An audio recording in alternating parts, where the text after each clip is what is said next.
പേരാണ് ഇപ്പോൾ കുറ്റക്കാരെന്ന് കോടതി കണ്ടെത്തിയിരിക്കുന്നത്. വിധി പ്രസ്താവിച്ചിട്ടില്ല. പക്ഷേ ദിലീപ് ഈ ഗൂഢാലോചന തെളിയിക്കാൻ പ്രോസിക്യൂഷൻ ആയിട്ടില്ല എന്നാണ് കോടതി വിധി വന്നിരിക്കുന്നത്. എന്താണ് പ്രതികരണം? അതിജീവിതയുടെ പോരാട്ടത്തിൽ എന്നും സർക്കാർ അവരോടൊപ്പം തന്നെ ആയിരുന്നു. എല്ലാ പിന്തുണയും അവർക്ക് നൽകിയിരുന്നു. ഇനിയും അതിജീവിതയ്ക്ക് എല്ലാവിധ പിന്തുണയും ഗവൺമെന്റ് നൽകും. വിധിയുടെ പൂർണ്ണരൂപം വന്നിട്ടില്ല.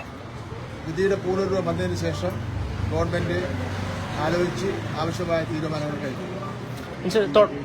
തുടക്കം മുതൽ തന്നെ CM ആണെങ്കിൽ പോലും ഈ കേസ് തുടങ്ങിയ സമയത്ത് ഒരു ഉന്നതരെ സംരക്ഷിക്കില്ല എന്നുള്ള നിലപാട് തന്നെയാണ് സ്വീകരിച്ചത്. പക്ഷേ ഇപ്പോൾ കോടതിയിൽ നിന്ന് മനസ്സിലാക്കാൻ കഴിയുന്നത് ഗൂഢാലോചന തെളിയിക്കാൻ പ്രോസിക്യൂഷന് കഴിഞ്ഞിട്ടില്ല. അപ്പൊ അന്വേഷണ സംഘത്തിന് എവിടെ വീഴ്ച പറ്റിയിട്ടില്ലേ? അതിന്റെ വിശദമായിട്ടുള്ള കാര്യങ്ങളിലെത്തിക്കൊന്നും ഞാനിപ്പോൾ പോകുന്നില്ല.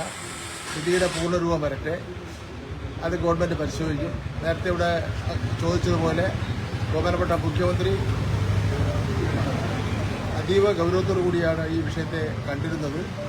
അദ്ദേഹം ഈ കാര്യത്തിൽ വളരെ ശക്തമായി തന്നെ ഇടപെട്ടിരുന്നു. അതുകൊണ്ട് തന്നെ വിധിയുടെ പൂർണ്ണരൂപം വന്നതിന് ശേഷം ഗവൺമെന്റ് ആലോചിച്ച് ഉചിതമായ തീരുമാനം കൈക്കൊള്ളുമെന്ന് നമുക്ക് പ്രതീക്ഷിക്കാം. താനല്ല പോലീസാണ് ഗൂഢാലോചന നടത്തിയ കാലത്ത്